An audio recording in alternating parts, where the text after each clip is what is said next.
Those who don't know me, I'm Val Scarborough. I am Vice Chair of Plymouth Area Democrats, and I'm the moderator for tonight's event. I'd like to offer a special thanks to the Graphic County Democrats who collaborated with Plymouth Area Democrats to plan this forum. To our general host, Alex Gray, and his staff, the Common Man, to all our Plymouth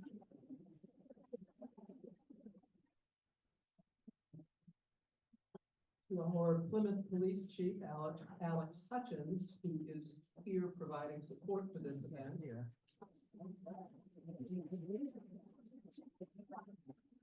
And of course, to our candidates. Before we begin, the Area Democrats Chair Joyce Weston would like to make a brief statement. Maybe they're louder. Thank you, Val. I'd like to take 1 minute to talk about the attempted assassination of Donald Trump. I suspect you, like me, would be very happy if he just magically disappeared. But for years, he used violence to gain power. This is a tool used by authoritarians to undermine democracy.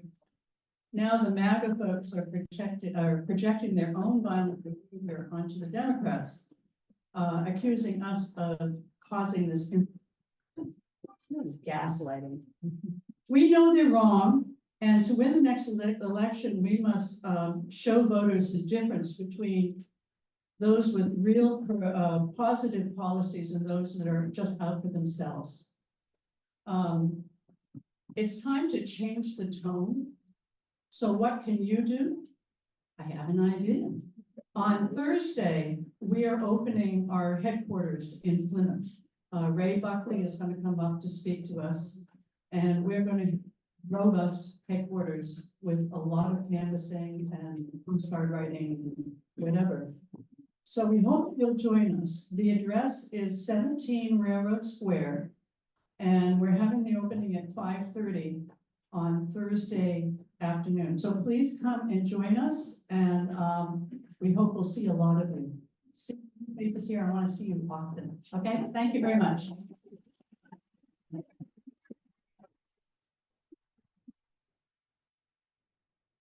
Thank you, Joyce. It is 56 days away from the primary, and tonight we'll hear from three candidates who hope to persuade you that they are the most qualified to serve as the next governor of New Hampshire. Before they introduce themselves, I'd like to go over the ground rules for the forum. Each candidate will have 3 minutes to introduce themselves before we move on to questions. The candidates will have 2 minutes to answer each question, and we'll finish with a 2-minute closing statement. If there's time at the end, we will take questions from the audience. Sebastian Fuentes will be timing the speakers. He will signal 30 seconds remaining by holding up a yellow flag with time's up signal with a red flag.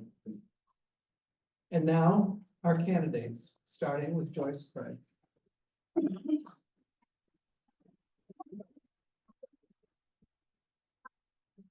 Thank you, Val, and good evening. What an incredible turnout tonight. I too want to start by acknowledging the political violence that we all saw this weekend and just say that it is unacceptable and has no place in our country. And I want to say that my thoughts and prayers are with all victims and their family members from Saturday. So we live in a state that is brimming with potential. And I'm running for governor to strengthen our local communities and ensure that residents throughout our state have the opportunity to succeed. For the last 6 years, I served as the chief executive for the city of Manchester.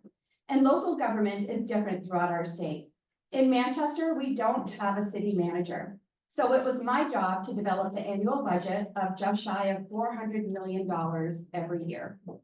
I negotiated contracts, nominated city department heads and city commissioners, managed every single city department, and I was chairman of both the school board and the board of mayor and aldermen. Being a chief executive is about setting priorities, building trust, and getting things done. As mayor, I worked hard every day to build a stronger city. And after over a decade of Republican mayors, I was able to get Manchester back on track by creating opportunities for our residents. I'm a fourth-generation resident of the state, grew up in a blue-collar household. My dad was an IBEW 490 electrician. When I was young, my father actually had to move out of state to Wisconsin for over a year to work because there were no local jobs. And the feeling of my father having to leave our family has stayed with me. And it's why I have always focused on creating good paying jobs and supporting hardworking families in this state. And I delivered. I helped hundreds of small businesses open and brought in hundreds of millions of dollars in economic development.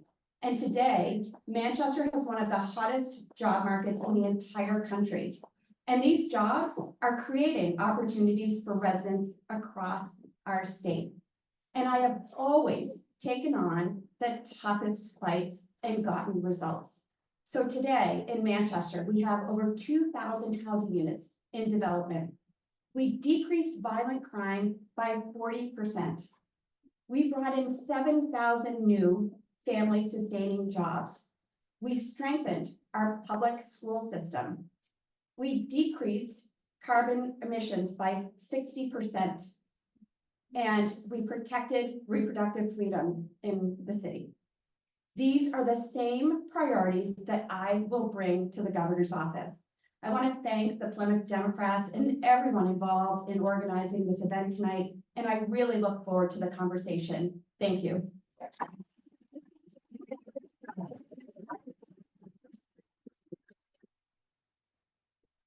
Next, we have John Kiper. Hello, thank you all for coming down and everyone that put on this event. This is really great, great crowd. Would the courts of Ontario over so many people, would the person who's speaking please stand up? Sure, We'll yeah, be able to hear you better. yeah, no worries. And it is a little low. so- Is that any better? Yes, that's. All right. So my name is John Kiper. I'm a lifelong New Hampshire resident. I grew up in Stratham over in the Seacoast area. My family first moved here. So my dad could work at the nuclear power plant as an engineer.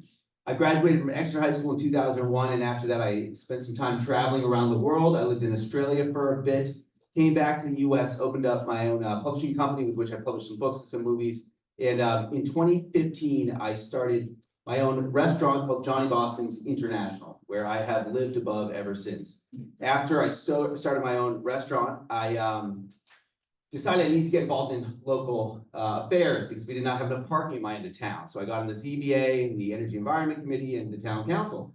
I also noticed there was not a lot of housing being built. And basically, I've been looking for a house the last 5 or 6 years, and it does not seem like there is a plan for housing in New Hampshire. And so I got in this race to make sure that people realize that young people are struggling to stay in this state and that we are literally losing the backbone of the Democratic Party, which is young people. So that's why I'm here, is to make sure that everyone realizes how hard some people are struggling. One of my friends, his rent in 2020 was $1,000. Now, same house, nothing's changed, is $1,600. People just are really struggling out there. And I think sometimes it's easy to lose sight of the young and the working class. And frankly, here's the deal. If we want to beat Kelly Ayotte in November, we have to win unaffiliated voters. There are not enough Democrats in this room or in this state to win the corner office without unaffiliated voters. And if you look at those folks, they are generally younger and generally working class. I am one of them. They will trust me and they will show up in November to support me. And that's why I'm running, because I want to win. Thank you, guys.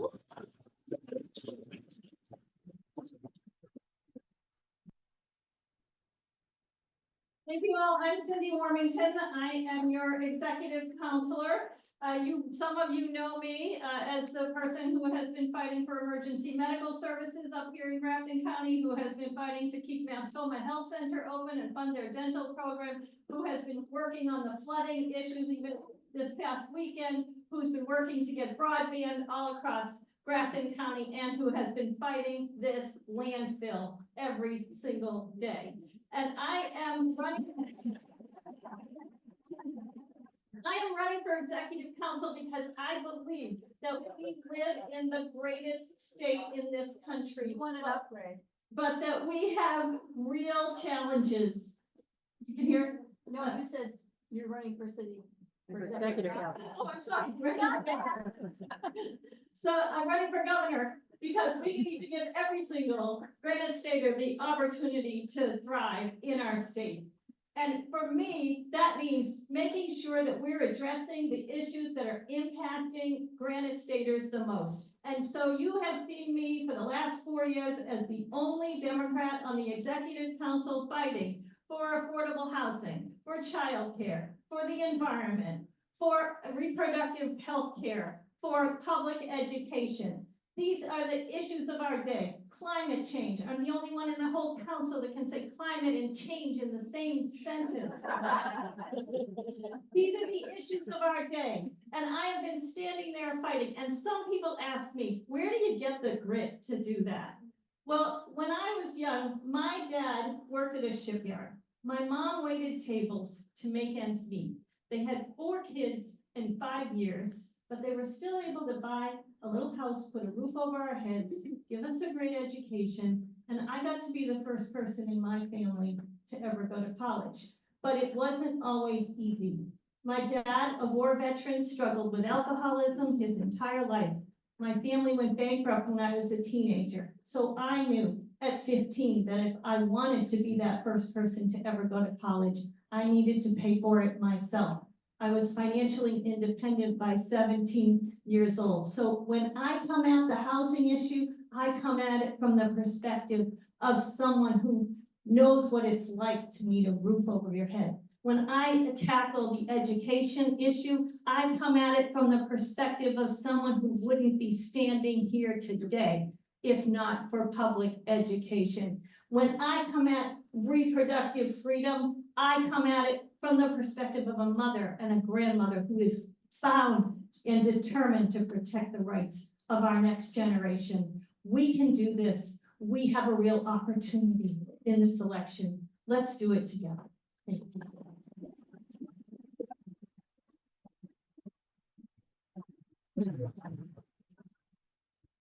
Okay, before we move on to other questions, I'd just like to invite you to add anything you might like to about your decision to run for governor. More than what we just talked about. Yeah, if you, Sure. The question is more to elaborate why we're running for governor. And for me, this is something that I never in a million years thought I would be doing, but I never thought that I would have run for school board or for city council or for mayor. But there were issues that have driven me to do this. I got involved by running for school board. I have a passion for public education and know that quality public schools will lead to thriving communities throughout our state. And so that's what got me there. That's why I ran for alderman, mayor. There were a number of issues that were happening in our city under the current leadership. And so I ran for mayor, and that's why I'm running for governor right now. We have a tremendous opportunity to do so much better for residents in our state. So many people, so many families are being left behind right now. It shouldn't matter what zip code you live in for the type of education that you receive. Government should play no role in a decision that should be between a woman and her doctor. Yeah.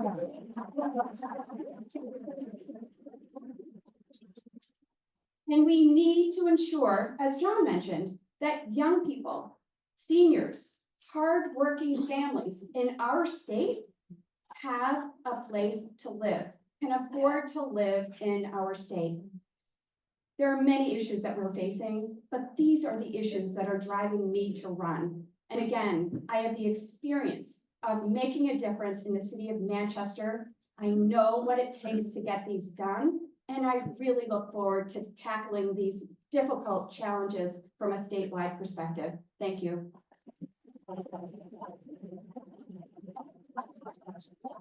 So as I said, I've been looking for a house for a while, and I heard that if you get elected governor, it comes with a house. And this frankly was cheaper than any of the houses in my area. But seriously, one of the reasons I'm running for governor is to highlight a fact, which is our state senators and representatives are only paid $100 a year, as we all know.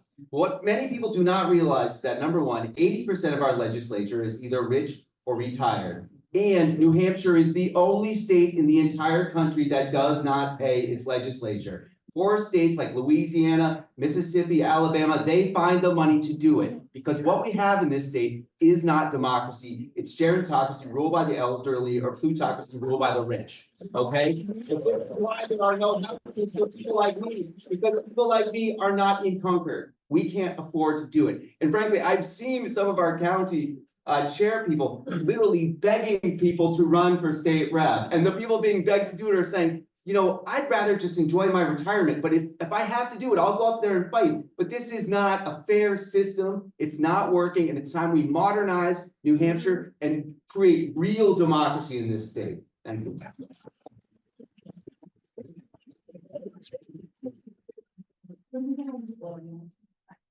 From the executive council table, I see everything that's going on in our state, every program that's working, every program that's not. And what I see is that opportunity for working families has been slipping away. Families just cannot afford to make ends meet. Those living are elderly, living on fixed incomes, cannot afford to make ends meet. Why?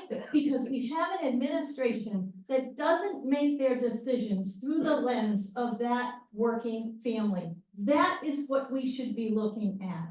From the executive council table, I have seen this executive council defund Planned Parenthood. I have seen them erode away a woman's right to make her own reproductive health care decisions. I am seeing them dismantle our public education system. I see them every day making decisions that do not work for the working people of our state. So simply said, why am I running? Because I cannot sit at that table and watch Kelly Ayo become the governor of this state. What she would bring to our state is a disaster. She spearheaded a national abortion ban. We know where she is on reproductive rights. We know where she is on education. She would favor this voucher program. We have such an opportunity right now to make sure that we live in a state where every single working family can thrive. Thank you.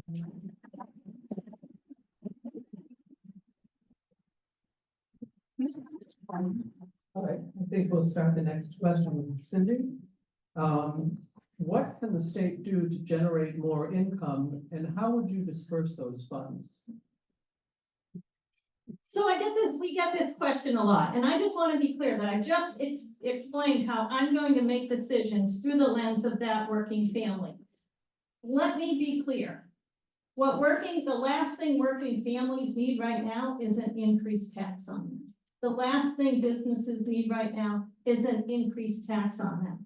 So what I have been doing for several months now is meeting with leadership in the House and the Senate, both on the expense side and the revenue side, to talk about what is a responsible budget going to look like in the next administration. Now, why am I doing that? I know it seems presumptuous, because in the State House, you know that the budgeting process for next year has already started. If I wait until I'm sworn in, I'm going to be living with a budget, the priorities of this current administration, and we can't afford it. We can't afford another 2 years of these priorities. So we are already sitting down and talking about what a responsible budget is going to look like. The legislature did it in 2018. Sununu vetoed it. We know we can do it again. We're going to do it just like every family is sitting in this room today. Like you do at your kitchen table, like I do at mine. We're going to put together a responsible budget going forward that will serve and the needs and priorities of working families of our state. Thank you.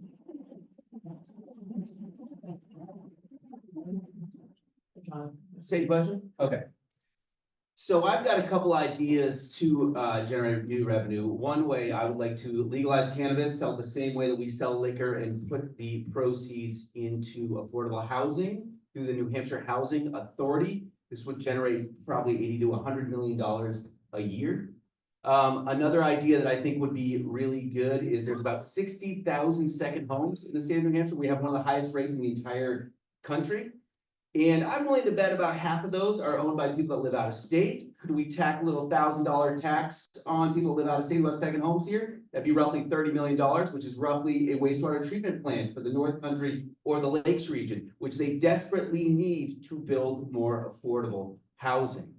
I'd also like to point out that I'm the only one who has not taken the pledge. And the reason I have not taken the pledge is because I think it's stupid. And the reason I think it's stupid is because I own a restaurant and I collect a sales tax. It's called Rooms and Meals. I collect it every month. And I pay an income tax called business enterprise tax. Other businesses pay business profit tax. To say there is no income tax in New Hampshire is a slap in the face to every small business owner in this state. Same with the sales tax. I collect one, and guess what? We need sales tax, we need income tax to run the state. We need revenue to run our state. That is something we cannot debate. Okay?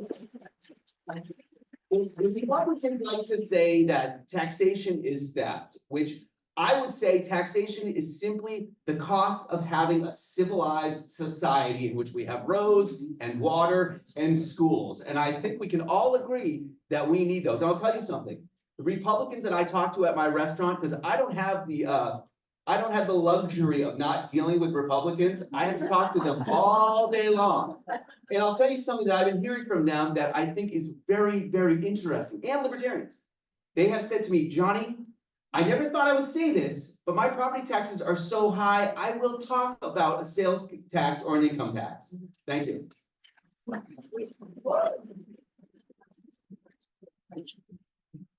So as I mentioned in my opening, I have experience putting forward budgets, prioritizing what needs to happen in the budget. And for me, that would be education, housing, top two right there. And so like John, I too see significant revenue coming in from legalization of cannabis. And for me, that would go toward public education and toward housing. We also need to look at decreasing costs at any way that we can. When I'm talking to residents and businesses across this state, they are talking about how they're paying more for things. So investing in renewable energy will significantly decrease our energy costs. I was just up at Loon a couple weeks ago, and they said the number one issue right now for them is a significant increase in electricity. We need to address that in our state and invest in renewable energy to decrease costs for our businesses and for our residents.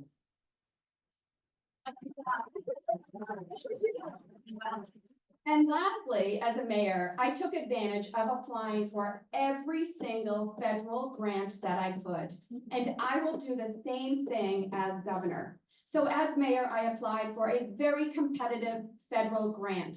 Manchester was the only municipality to receive this grant in the entire country. As a result, we had $44 million coming in, and it created 7,000 new family-sustaining jobs. I applied for an infrastructure grant, and we have $24 million coming in for infrastructure. And before I left office, we applied for a transportation grant, and now we have $20 million building out a new transportation hub in the city. These funds are going to other states and other communities if the state of New Hampshire doesn't go after them. I have the experience in applying for these grants, and I'm committed to going after every single one that we can to help our local communities.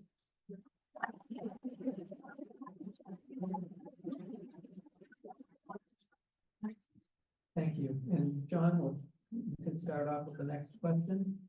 Education has been a major issue in the last term. What would you do to support public schools, including universities? And what about trade schools and apprenticeships?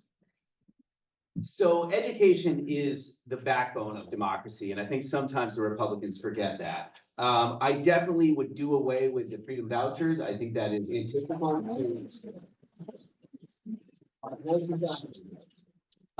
I would like to see our vocational schools and our trade schools boosted, and I would really love to see them, those kids, building tiny homes for homeless folks. They're doing this in other states. We can do it in New Hampshire. We kill two birds with one stone. We get kids trained up, and we get housing. I think that's a great approach. And the University of New Hampshire and the whole university system needs more funding. We cannot be the state with the most expensive in-state tuition in the country. We got to invest in higher education. We lose over 50% of our seniors after they graduate high school. We lose over 50% of them. And one of the main reasons for that is because they attend colleges out of state where the tuition is more affordable and they don't come back. And that's really important that we fix that. And I've been hanging out at UNH a lot. They've got a lot of great programs. They're doing some really cool stuff with technology in which they're actually making money by licensing some of their technology and their patents. And I think that's a really great way to grow the university system and also grow our own economy. Thank you.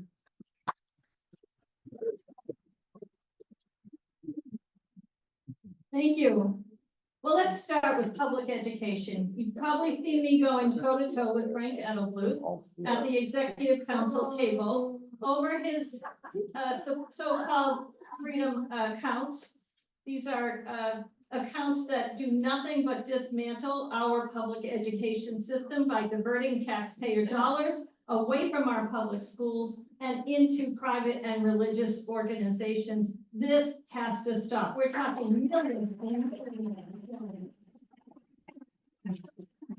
What I really have to say about that is that Frank Edelblut's term is up. 2 months. You can't make him leave. They get to serve out their terms, but he will not be reappointed under a Warmington administration. We need a commissioner of education who believes in public education. As far as higher education, John is right. We are losing too many of our young people to out-of-state organizations because it costs less money to go out of state and pay out-of-state tuition than it does to pay in-state tuition in New Hampshire. We saddle our kids with the highest amount of student debt of any place else in the country. We are losing our kids. Other states are competing for them. We need to be investing in our kids.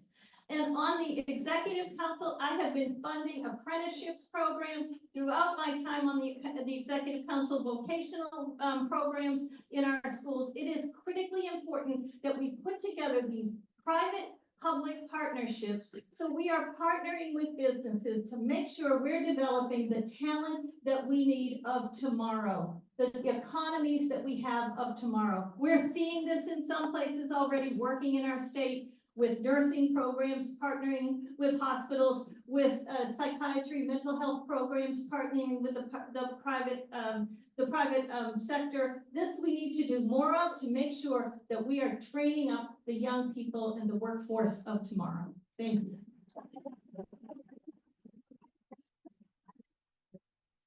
So you all know I started in public service running for the school board. But I want you to know my middle daughter, Sarah, just finished her 2nd year teaching English at Manchester Central High School.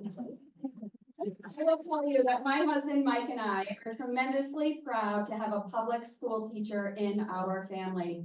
I know how hard our educators work. And as governor, I will support our teachers, their students, and their families. I will fund public education. We have to stop this voucher program. It is not fair to students and programs out of state. And while Frank Edelblut's term is over soon when I become mayor, on day 1, I'm going to be asking, governor, I'll be asking for his resignation on day 1. And in terms of vocational and trade school, there's a tremendous opportunity to do more throughout our state for our students. And when you think about it, I visited one of the child care centers here today, and we talked about workforce development. And there used to be significant programs in our high schools and in our trade schools for early childhood students. Those have gone away. So we really have to think about the industries that are in need right now for employees and make sure that they're providing those opportunities. And I'll say that I'm a proud graduate of UNH, as is my husband, and we have to fund the university. Right now, that students are paying the highest in-state tuition is just wrong. When we talked about these examples of students leaving the state because they got merit packages that are more cost effective, my youngest daughter is one of them. And so I know, and I'm very concerned that young people are leaving our state because our university system is underfunded. And I will tell you briefly, as mayor, I put forward a program, partnered with SNU and Manchester Community College. We provided debt-free college education to 60 students. This cohort is performing better than traditional college students. They're staying local. They majored in industries where we need jobs, and they're giving back to local communities. So this is something we should consider going forward. Thank you.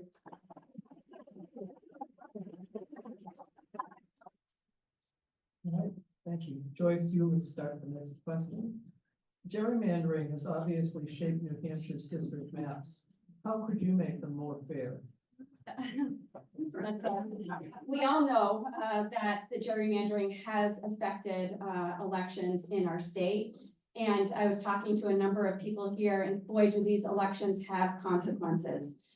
We need to put an independent council together to look at these maps and make sure that we are doing everything we can, that they are fair. So we talked about the implications of this election. We have tremendous opportunities ahead of us, but what we have to do is make sure that we do everything we can to beat Kelly Ayotte, because she will take us back. And if we think it's bad right now, we don't know what will happen to us. She is the most extreme threat to reproductive health care that this state has ever seen. After 20 children were shot and murdered at Sandy Hook Elementary School, she voted against universal background checks. She refused to prosecute Purdue Pharma. She does not have the best interests of Granite Staters in mind. And we need to make sure we are doing everything we can to beat her. We need a Democratic governor to make a difference in this state. And we can make a difference in the gerrymandering. We can make a difference when it comes to public education. We can make a difference when it comes to housing and reproductive freedom. Thank you.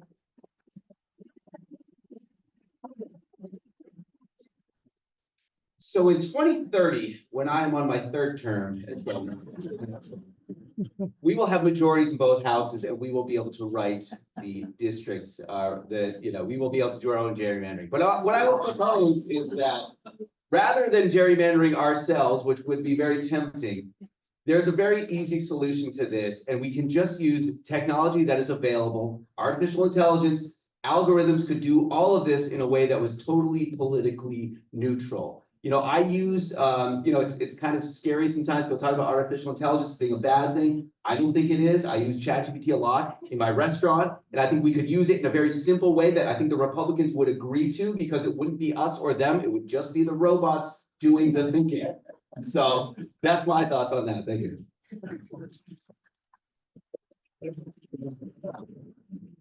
Just to talk a little bit about what the real impact of gerrymandering is in our state. I am the only Democrat on the executive council, yet Democrats took more votes for executive council across this state than Republicans did.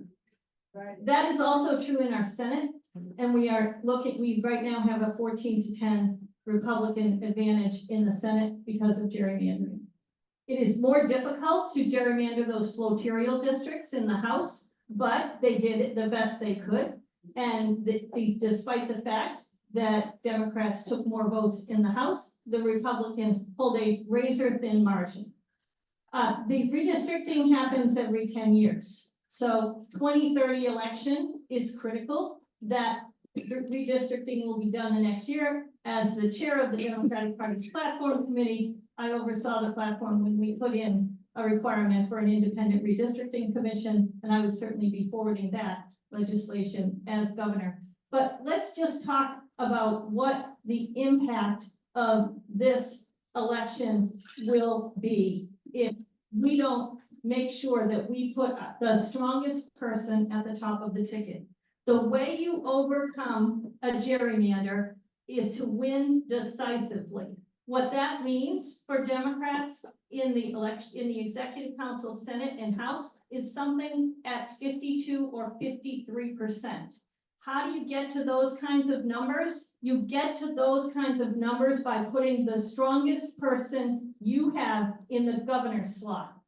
It is shown year after year that the winning in the governor's slot, the margin you win by in the governor's slot carries down the ballot. So we have a real opportunity right now to win up and down the ballot.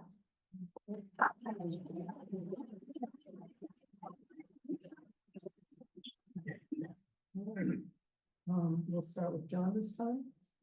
Recent votes in the legislature have eroded longstanding voter protections by eliminating the affidavit for those without a birth certificate or passport. What would you do to protect voting rights? I think it's just so important that everyone who can vote is able to vote, and particularly right now with housing being such a big deal, unhoused people frequently lose their identification when their tent encampments get ripped down by the police. So this is a really big issue for a lot of the people who are most affected by housing and not being able to vote. Also, we've got a big problem with, a lot of lower income people that maybe do not have their birth certificate, and even some older folks who just maybe haven't driven in a long time and don't know where their licenses are. So I think this issue is really important. I think a strong democracy allows the most people to vote possible. Thank you. So many may not know just how bad this bill is. It's sitting, where it's about to present itself to the governor. We are hopeful that he will not sign it.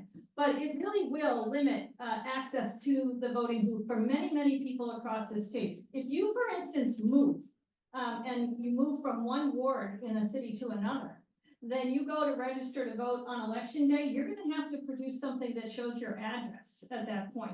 And the limits of what they will show, you can show, are so limited that this is gonna make it really difficult. It's gonna exclude people from voting. My mother is 89 years old. She lives in an assisted living facility. Thankfully, she doesn't drive anymore. Her license is expired. That expired license is no good.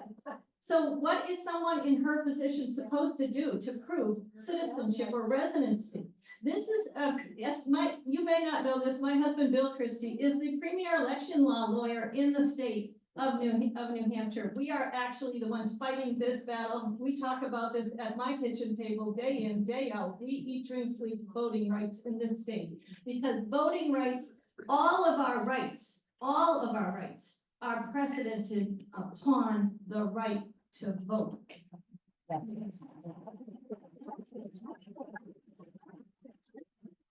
So we need to make sure people really know and sound the alarm about just how bad this bill is and all of the other efforts that they use to make it harder for people who are largely Democrats to vote.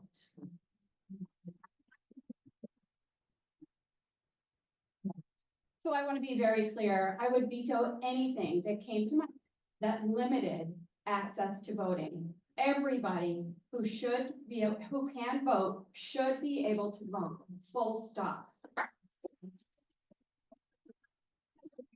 And I think we need to look at new ways of doing things.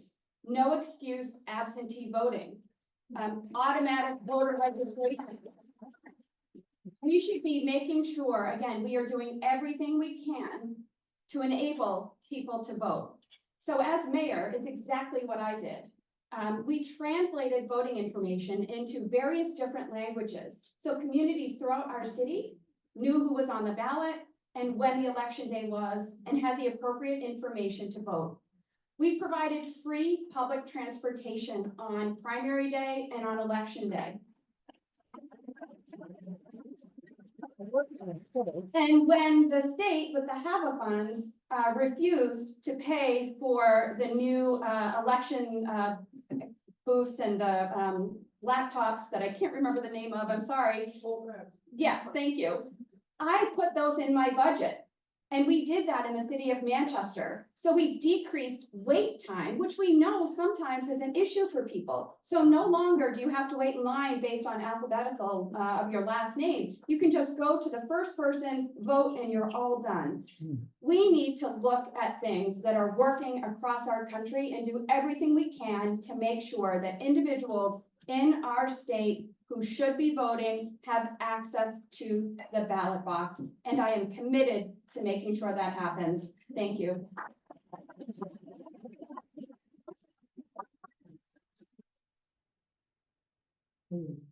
Start with Cindy this time.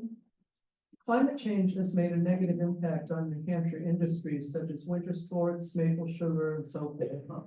What can be done in our state to mitigate climate change? First of all, we need a governor who can actually accept that climate change exists. We need a public utilities commissioner who recognizes that climate change exists.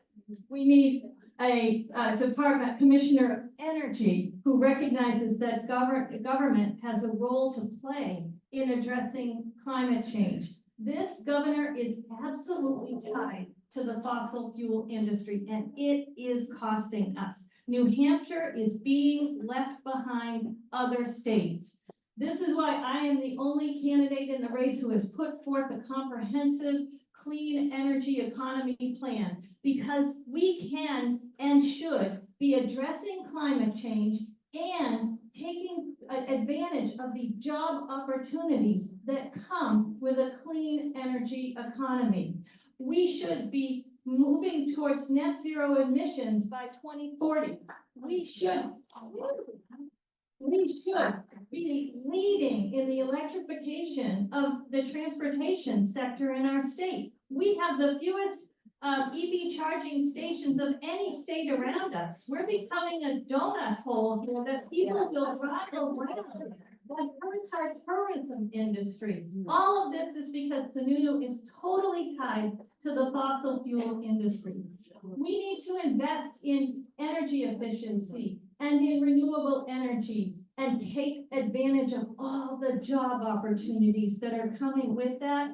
All of our neighboring states are doing it. We just need to seize the opportunity. We can do that. We can do it in this election.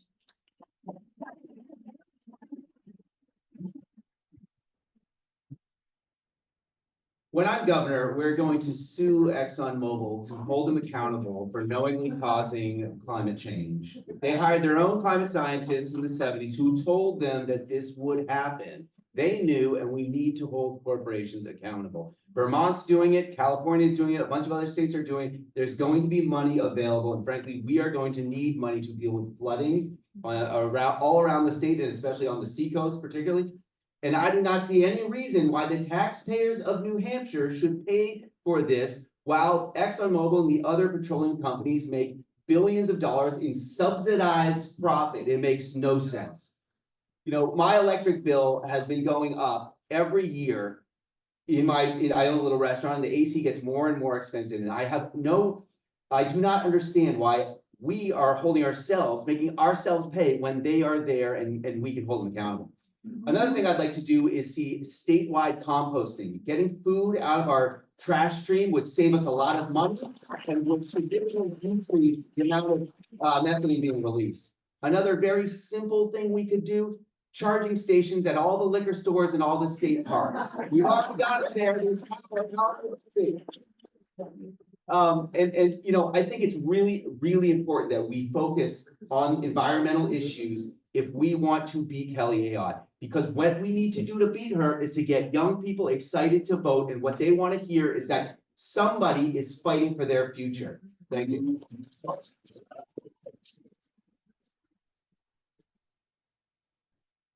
So I'm going to give you another example of what I did when I was mayor, because it will show you what I want to do as governor. So in Manchester, we built the largest municipal solar array in the state. It created good paying jobs and saved our residents money. Because of that solar array and other initiatives that we put in place, we were able to cut carbon emissions in the city by 60%. This is the difference that leadership can make.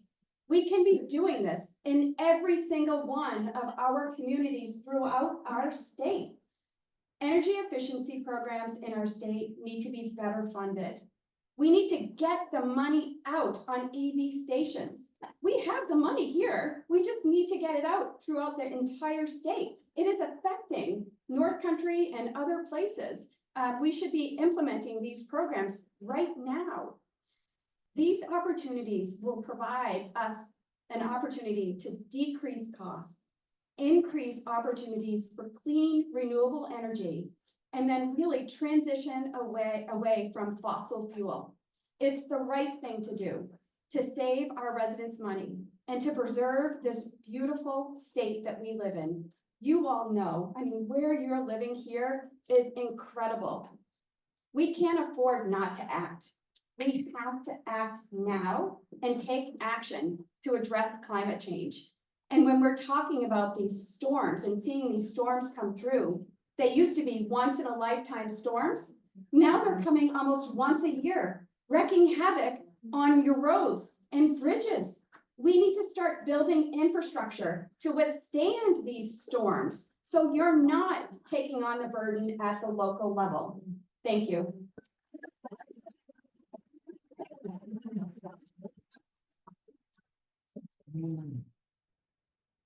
Next question, and it's got to be Joyce. What can we do to mitigate the housing shortage? There's a lot we can do to mitigate the housing shortage. Right now, the projections statewide are that we need 60,000 housing units by 2030. So here's another crisis situation where we can't afford to wait any longer. We have to act. And as I mentioned, in Manchester, I've negotiated with developers. I've incentivized affordable housing with $30 million toward affordable housing initiatives. And as a result, we have 2,000 housing units in development.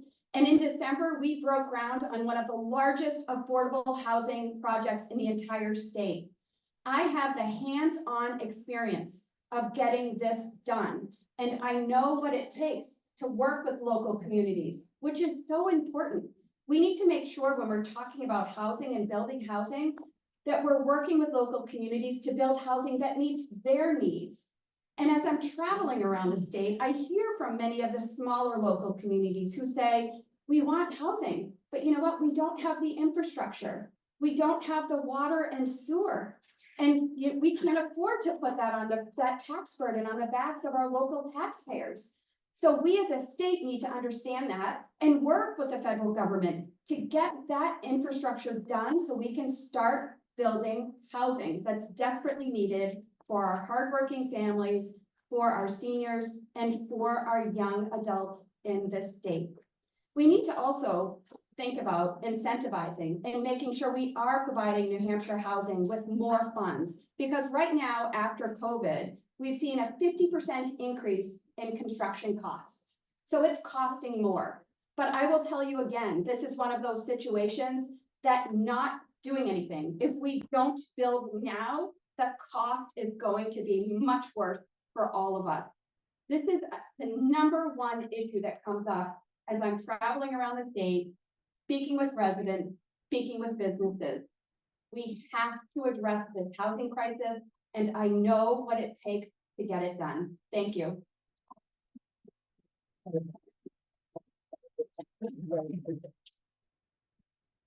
Thank you. As housing right now, the crisis of housing is underpinning our homelessness crisis. We see homelessness all across our state increasing. It is what is underneath our workforce shortage everywhere you go. No matter who you talk to, employers will tell you they cannot hire people because there is no place for them to live. And it is underneath the fact that our young people and our seniors cannot afford to make ends meet. Young people can't afford to stay here and raise their families here. Absolutely have to address this issue. When the governor brought $100 million to the executive council for housing, there wasn't a word about affordable in there. What I did was reach across the table to my fellow councilors, call them all up and say, this isn't going to work in my district. It's not going to work in yours either. Even though Councilor Wheeler and I are about as far apart politically as we could be, he agreed with me and said, you take the lead. And I took that fight to the governor. We ended up sending that money back. It came back to us with guardrails on it, and we are building thousands of units all around the state right now. But the state cannot build our way out of this problem. We need developers, private developers, to build in our state. So I meet with private developers and I say to them, what is it that you need? And they say, we need changes in zoning ordinance. We need to change the narrative around housing so that communities understand that the community that builds the housing first wins. And then finally, we need to put somebody in state government who's actually accountable for how many housing units we have. When I went looking for that person, when I was first elected to the executive council, I discovered they do not exist. No wonder we are 60,000 units behind. What we need is leadership. Thank you.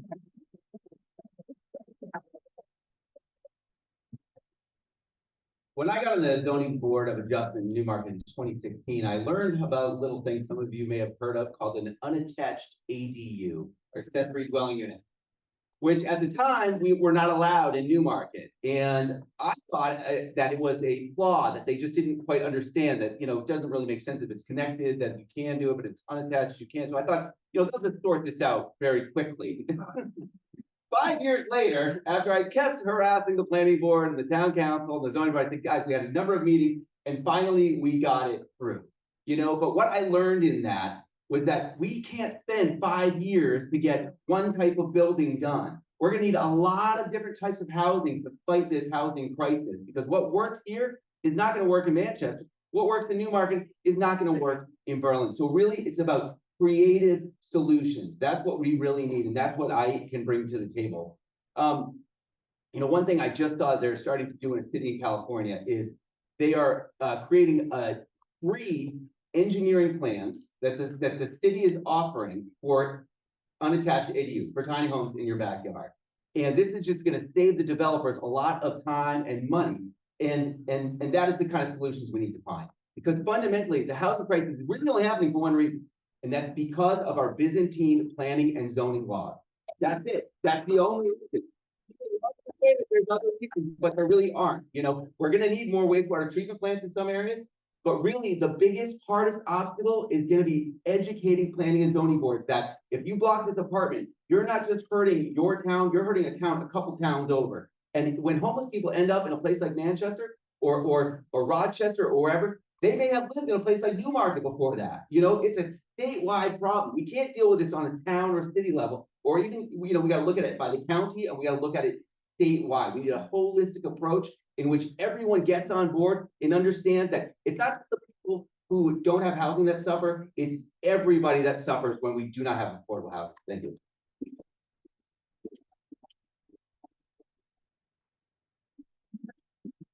And John, I'd ask you to start the answer for this question. How would you engage younger people? Great question. So my campaign has really been all about targeting young people, because I figured out that was really what the state was missing. You look out around this room. What do you think the average age is? I'm not going to say it, but you can all imagine. Okay, so and here's an interesting fact: is the baby boomers up until 2020, you had enough people that you could win elections without us. You could, and you don't anymore. So now you need the millennials, you need the Gen Zs, you need the Gen X. Okay, so what I'm doing in my campaign is literally flooding social media. We are on the TikToks, the Facebook, the Instagram. We even started putting videos on LinkedIn. Apparently you can do that. Another thing that we have been doing to pull young people in is we've been doing these little events called Rock for Democracy, where we'll have some bands play and we'll invite a bunch of young kids to show up. We'll have state reps talk about how hard it is to do the job without getting paid. Jared Sullivan right here actually spoke at one of our first ones. And it's just been a really great way to get people connected, because a lot of these kids are disillusioned, they're cynical, and they think nobody cares. And they're suffering the most from the housing crisis. I was talking to kids last night that just graduated high school with college with really good degrees, and they're back living with their parents. And they're like, why did I go to college if I can't even afford to live in the state where I want to be? So this is really crucial that we get young people engaged by speaking to them about their issues and coming up with new ways of getting them to interact with us as Democrats. What my goal is to make being a Democrat cool again. Okay. It was called Rock the Vote. And I remember specifically, as I don't know how old I was, probably 10 or 12, 14, I don't know. but Bill Clinton was on there playing the saxophone, okay? And I remember it seared into my brain. Yeah, we need to recreate moments like that and make young people realize that politics is impacting every aspect of their life, whether they participate or not. Thank you.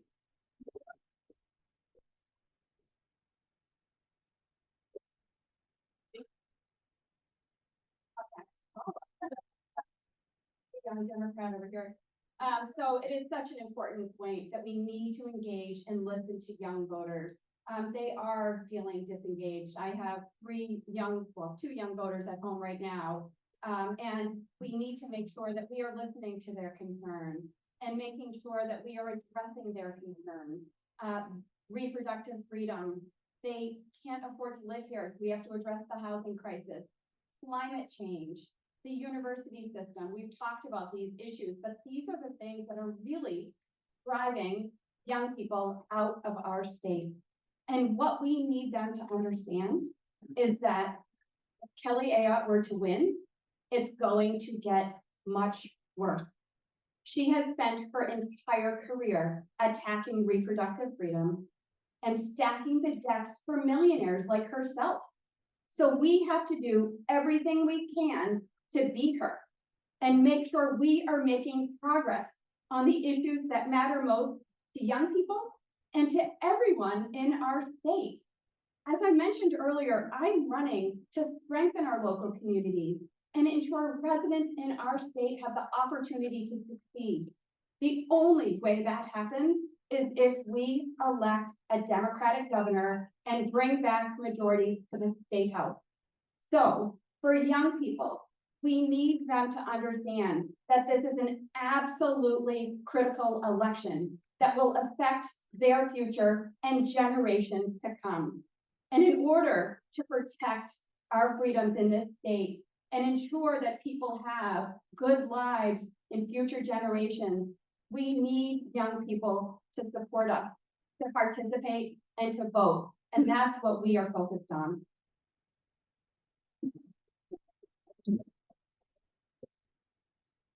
Thank you.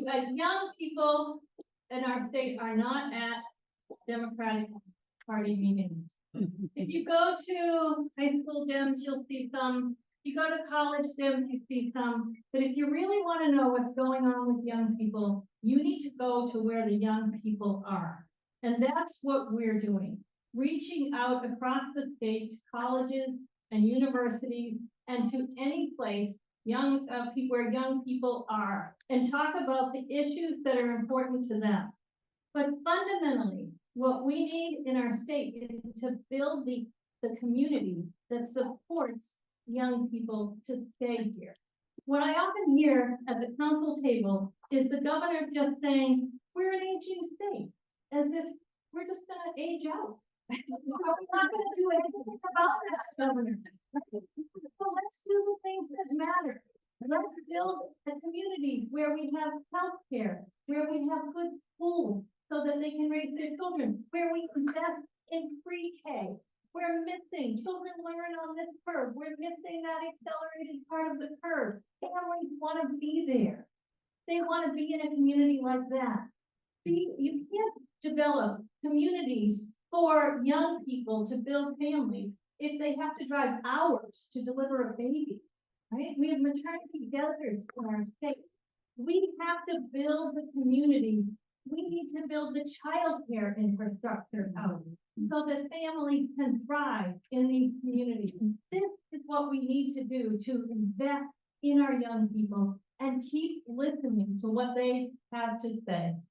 They have told us loud and clear, they want the legalization of cannabis, and I am committed to that. Also put that into the platform, properly regulated and taxed. They want childcare, they want education, they want healthcare, and they want to be able to make their own reproductive health care decisions without Kelly Ayotte or Governor Sununu trying to make them for it.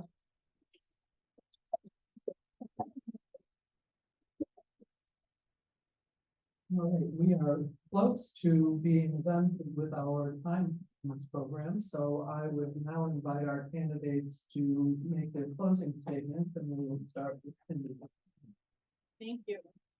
It's been a pleasure first to serve you as your executive counselor and also to be with you here tonight. And I just want to say thank you for everything you're doing. Some time ago, I started out in politics, knocking on doors in Guilford and making phone calls, and I became the chair of the Guilford Dems and the secretary of the Belknap County Dems. And I know the importance of the work that you are doing every day in this community to make sure that we flip a seat to red to blue. And it is so important that we do this. It is so important. Kelly Ayotte will totally take away our rights to make our own reproductive health care decisions. She will continue to lead with hate, as we have already seen her do. And we've seen the hate crimes in our state increasing against people of color, against people, the anti-Semitism and the LGBTQ community. We need to stop it. We need to stop it now. In my time on the executive council, the hallmark of my time on the executive council is not only that I know how to stand my ground, but I also know how to reach across that table and find the common ground and get to work for the people of New Hampshire. And I've done it over and over again for years now. And I know the opportunity that's right in front of us. And I believe that this state is, in this election, going to choose to live. We're going to choose to live in a state where everyone can make their own reproductive health care decisions, can love who they love, can be who they are. We're going to choose to live in a state where teachers can teach the truth. Where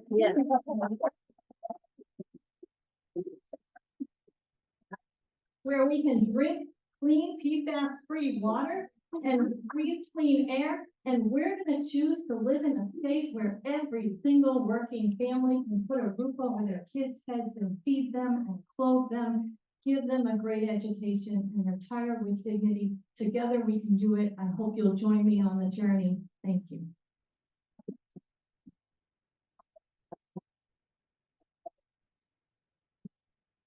So let's be realistic. Kelly has got more money. She's got more name recognition than all of us. Okay. So if it comes down to that, we are going to lose, and we need something different. We need to try something different, something that New Hampshire has not tried in a long time, and maybe not forever. And that is a working class governor. Okay. If Democrats want to win back the working class and the young and the unaffiliated voters, we need to try someone that they will trust, and that is me. Okay. They will trust me because I'm one of them.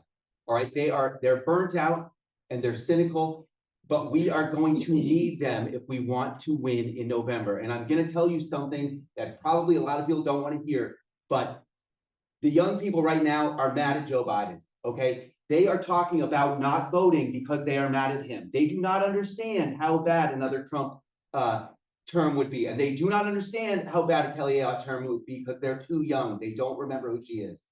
Okay, so they're talking about not showing up. I guarantee you, I can get the young people to show up in November and not just vote for me, but vote all the way down the ballot and up the ballot.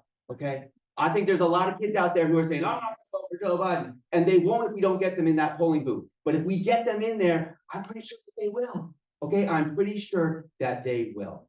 And that is what I'm offering for you, is something completely different than what New Hampshire has ever tried.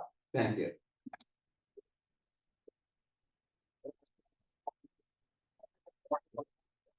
We have a tremendous opportunity this election to flip this governor's office and bring back majorities to the State House. And that is what I am focused on.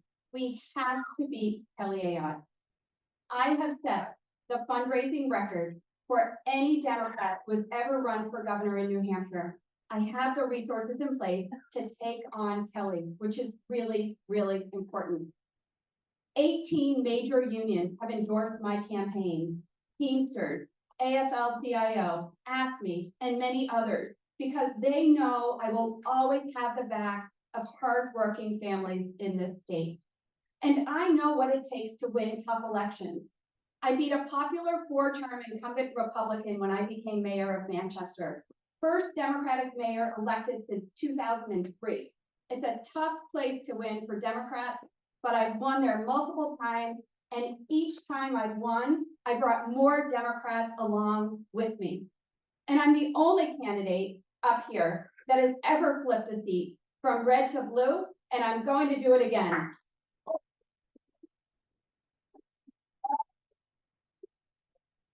So I'm focused on building a state where children have an opportunity to get an incredible education, public education, where families can afford to live here, have a house, an apartment that they can afford, a good paying job, have clean air, clean water, love who they want to love, can live their authentic selves, and have the right to make their own reproductive choice. I'm the only candidate in this race who has put forward a comprehensive plan to both protect and expand reproductive health care in this state. It's not enough just to protect. We need to expand reproductive health care so that we provide more resources to women in this state. So together, we can support our hardworking families, we can strengthen our public schools, we can protect reproductive freedom, and we can ensure that residents across our state have the opportunity to succeed. I hope to earn your support this election, and I'm grateful for your attention and your presence here tonight. Thank you.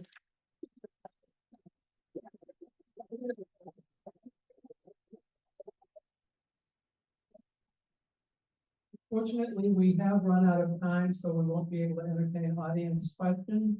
But thank you so much to the for